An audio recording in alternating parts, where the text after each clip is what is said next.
my air sensors are calibrated now. I don't really need that so much anymore, whether it's mold or CO2 or whatever. Because I've had a lot of gadgets in my life, my air sensors are quite calibrated. If you think about this, if you go outside most days and you ask 5 people to guess what temperature it is, you're all going to guess. No one's going to say 90 and the other person says 60. Because you literally have temperature sensors built into your skin. You know what the temperature is because you've calibrated this number, Fahrenheit or Celsius, to the way you feel. You know, if we go into a rainforest, it feels very humid. If we go into a dry sauna or the desert, it feels very dry. So you can actually feel humidity. When people learn that stuffy, when someone says it's stuffy or I just need fresh air, that just means the CO2 is really high, which means the oxygen is not great. So that's when you get like, there's been a million studies, whether it's the performance of chess players, SAT scores, the list goes on, like human performance goes way down when the air quality is poor. I was going to ask you what are some of the symptoms that people may not even be aware of that are being affected by poor air quality? So I'll tell you this, and then I will come back to the tips and tricks that people can get for free immedially. Welcome to the Him and Her show. We ask different questions at the same time. No, but I got to follow the thread through because you're mentioning symptoms, and I think it's because I think what we try to do with this audience is sometimes people are going through like, oh, everything's fine, I don't notice anything, but our perspective is you can always feel better, right? Like there's always things. I love that perspective. And so I think sometimes just making people aware of some things that they may not be paying attention to. Yeah. So to like double click on problem and then I'll go to solution. So on the problem side, I'll reroute it and it's all the same stuff that you're already aware about. Is the reason that you're not drinking tap water, you're not using Lysol, like Branch Basics was in here before. The reason that you're using the Primally Pures and the Branch Basics and olive oil and getting high quality source food is because your audience happen to be educated, which makes it really easy to talk to you guys about this stuff. If you eat bad stuff, you may not always feel horrible. If you drink bad water, like you might not feel horrible right away. If you know how to listen to your body, bad food likely makes you feel bad pretty quickly. The feedback loop is really tight. Air is very much the same. So the reason air quality, so if someone has asthma, it incredibly exacerbates their asthma symptoms. If someone has seasonal allergies, it's not because you ate or drink the allergens, it's because you breathe them in. So anyone who suffers from allergies, that's just a breathing issue. And the breathing issue is just because of the air you're breathing. So asthma and allergies would be two big ones right off the bat. And then like any autoimmune stuff. So whether that's like a little bit of psoriasis or eczema, anything autoimmune, gut stuff, like all this, it's crazy how much inflammation just across the board. If your body is breathing in toxins, just like if you're, so the bedroom is a really big deal, honestly, because if someone can clean up the air in their bedroom, then you've gone from those 800,000 particles, clean that up by 95%. So now that I live in Austin, cedar fever, it's a thing. People actually talk about allergies here. Yeah, it's a real thing, especially right now. I have to hear the word cedar fever like 600 times. Well, especially the a day. spring we just had. I mean, blue bonnets are out. They're here. Yeah. You know what I'm talking about, Carson. So people get really impacted and they think, we learn what doesn't kill us makes us stronger. This is not true for mold sensitivity or allergies. It beats you down. It's more like a boxer or a UFC fighter who gets knocked out and then your chin is weakened and you're more susceptible to getting knocked out again. So when someone's getting beat down by allergens all day long, then they come inside. Most homes have more pollen inside than there is outside because it comes in and it stays in. So you're outside, the allergies kick your ass. You come inside, it beats you down more. Then you go to bed and you're breathing it all night long.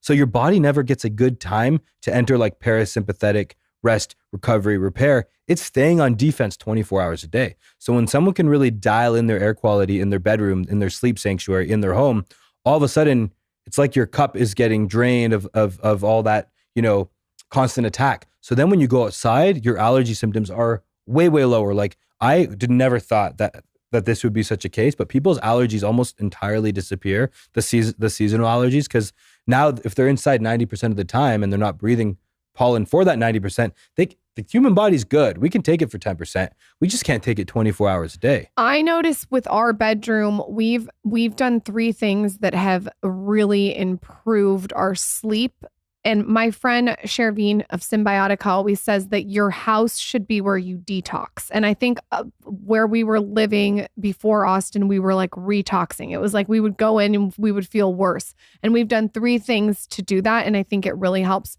The first thing is we have our Jaspr air filter in our room, which It's is like right next to our bed. amazing. Almost. And then we really looked at our detergent that we were using because we're laying our head on the pillow. And then the third thing is we got rid of lights in our room. So it's just like a salt rock lamp or red light at night. Those 3 things have fundamentally improved my life. I'm not joking. I mean, it is when I sleep, I feel my nervous system is at rest. It's wild. And that's interesting what you say about the air, because I think cleaning just your air makes such a big difference in the way you sleep. Yeah, and we leave the Jaspr running 24/7 in the bedroom. Is that what we should do? You should. Okay. In fact, when I go away, when I like leave for the weekend or for a week, I turn all mine on full speed. Oh, that's a good idea. Oh, that's a really Because good now idea. when the pollen's floating, because now the noise is no problem. Great idea. Because we leave it on smart, but we should The one in your bedroom, depending on if you guys like silent, smart is the way to go with the lights off. If you don't, I keep mine on fan speed too. All night? All night, all the time. In my house, if I it's don't mind that. fan speed 2 in my bedroom, I don't hear it in the rest of the house anyway. So it's cleaning the whole house more. And then at night, it's more clean. Like I want my air even cleaner. And I don't like, white noise machines that are speakers. It's silly. Why wouldn't my white noise machine be wind through a filter? Like I'd rather my white noise machine be an air cleaning machine without EMF. I'm going to try that tonight. You should. Yeah. The bedroom is a huge one. So it's the allergens, big time. It's the asthma, big time. And then it's like, if you can dial in your sleep, like you can't have a good day without a good night.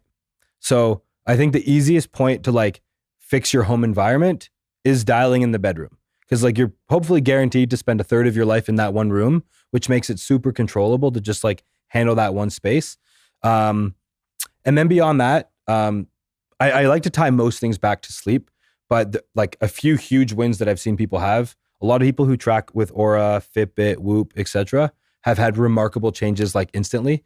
So a friend in Toronto, his sleep score was a 61 on Aura, and then it instantly, like 61 was his average, and then it jumped to 91 because there was a little bit of mold in his building that he wasn't aware about. Not a ton of mold, but a little bit of mold. Enough that it was attacking him all night when he was sleeping. So the mold was really harming his sleep. He put Jaspr in his bedroom, no more mold, and then everything else kind of took care of itself. So the mold was the problem. Once he addressed the mold issue in his bedroom at night, even if the mold was like a little bit in his kitchen and his living room, like so be it. He's not there all the time. But like I reframed the word sleep to healing time. I never want to go to sleep. Like sleep doesn't like bring me like the positive vibes. I'm like, I like my life so much. I like the daytime. I like doing stuff. But healing time, I'm like, ooh, nice. I'm going to like get cozy and enter my healing state for 8 hours. So optimizing that, but really like the problem stuff, cooking, I'll go back to that one again. Cooking is the thing. Like how long have we been living indoors? Like indoors is already, and the fact that we have a word called outside. We invented a word for outside as in like, that's not where we belong. That was just like the place until very recently where now we built these little boxes that we actually have a word for outside. People are like, I want to go to the nature. Like that's what this all was very recently. When you, And microwave? Microwave? That's probably bad too. That's an EMF. That's a Ryan Blazer. That's a different question. That's an Okay, EMF go thing. ahead. Cooking, you got to turn the fan on, right? When you're cooking? Yeah, it's not just for bacon. It's all the time. And when meat touches high heat, even the most highest quality grass-fed, grass-finished steak there is, the protein from the meat at high temperature creates something called PAH, which is polycyclic aromatic hydrocarbons. So the meat is great to eat, but it creates these proteins. It's the same stuff that we would get from wildfire smoke. So like meat and proteins and fat at super high heat. And range hoods don't do that good of a job. So then you have all this cooking and smoke and particulates in your couch, in your clothes, anything that's in your house that's porous. If it can get wet from water, it can absorb air. And unless you're detoxing your house fairly regularly, it's now embedded. So then you go into the bed, you go into the couch. The good thing is like range hood is good. It's not just for bacon. So let's get into some little wins. Let's get into some little actionable wins. So first of all, test your fans and make sure they work. Take a Kleenex, take a toilet paper, put it up to your range hood and see if it even pulls. Is it even working? Go to your bathroom fans. Are they working? People think bathroom fans are for poo particles. They are, but they're mostly for humidity. Poo particles? Yeah. What? The fans in the bathroom. Those are